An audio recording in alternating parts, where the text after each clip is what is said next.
السلام علیکم ورحمۃ اللہ برائٹ اسلامک سٹوریز میں خوش آمدید۔ میرے چینل کو سبسکرائب کر دیں۔ سیدنا عمر فاروق رضی اللہ عنہ کی شکل و شباہت۔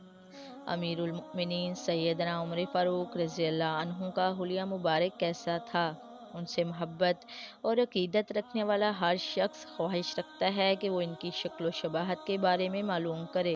سیرت نگاروں نے بڑی تفصیل سے ان کے حلیہ مبارک کے بارے میں جو لکھا ہے، آئیے اس کا خلاصہ پڑھتے ہیں۔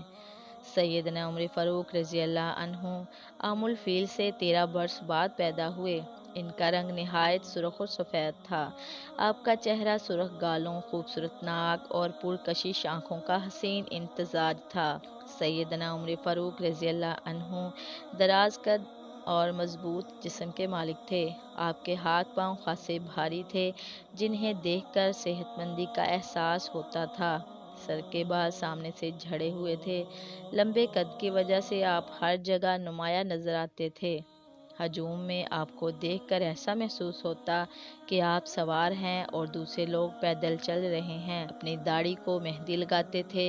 مونچھیں قدرے لمبی تھی۔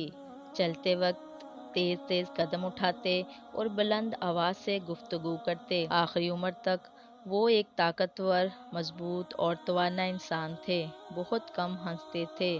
کسی سے مذاق وغیرہ بالکل نہیں کرتے تھے۔ سیدنا عمر فاروق رضی اللہ عنہ نے نبوت کے چھٹے سال ذوالحجہ کے مہینے میں 27 سال کی عمر میں اسلام قبول کیا۔ وہ سیدنا حمزہ بن عبد المطلب کے اسلام لانے کے 3 دن بعد مسلمان ہوئے۔ فرماتے ہیں، میں جس دن مسلمان ہوا، مسلمانوں کی تعداد 39 تھی۔ میں نے مسلمان ہو کر ان کی تعداد 40 کر دی۔ اللہ سبحانہ و تعالی نے دین کو قوت بخشی اور دین اسلام کھل کر سامنے آ گیا۔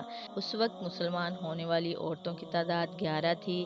چونکہ اہل مکہ کے ڈر سے کئی لوگ اپنے ایمان کو چھپاتے تھے، خصوصاً عورتوں کے قبول اسلام کے بارے میں لوگ کچھ نہیں جانتے تھے، اس لیے سیدنا عمر رضی اللہ عنہ نے صرف مردوں کا ذکر کیا۔